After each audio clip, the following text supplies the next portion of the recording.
ce kwaruhin manzo na bina. Fari na sanya kalikina, ban ikon yabanta nana, zan yi yabo gurin tanana, babu tsimi kwa ba dabara manzo na bina. Fatima Zahra ce kwaruhin manzo na bina. Ya shugaba gurin halitta, a roƙon gunta na nabinta,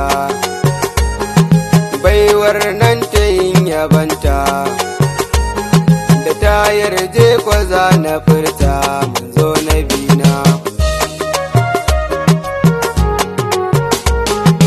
Allah nata ne kwabinta, annabi nata ne kwabinta, waliyai har sahabu nata, kun ga ko dole ne mu dage biyar nabina. Fatima Zahra ce kwaruhin manzo nabina. Duk mai son ya zo ya ganta, ko mai son kwa duk ya banta, ya zama dole ne ya bi ta, shi ne sakwani na dage cikin yabanki. Ya matar Ali zaki, na tsuguna a yau gare ki, yaban nan naki yau na zo nai, ki amsa don isar ma'aiki manzo na bina. Fatima Zahra ce kwaruhin manzo na bina. Ni ne dai nake yabanki, kan Fatima ni nake yabanki, musti ne nake yabanki, a karɓa min yabanki na gurin ma'aiki.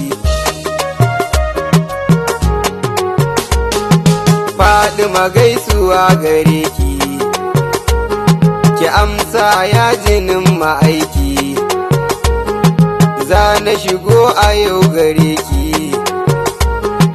na yau baitika gare ki jinin nabina. Fatima Zahra ce kwaruhin manzo nabina. Salamu alaiki ya karima, salamu alaiki ya azima, salamu alaiki ya Fatima,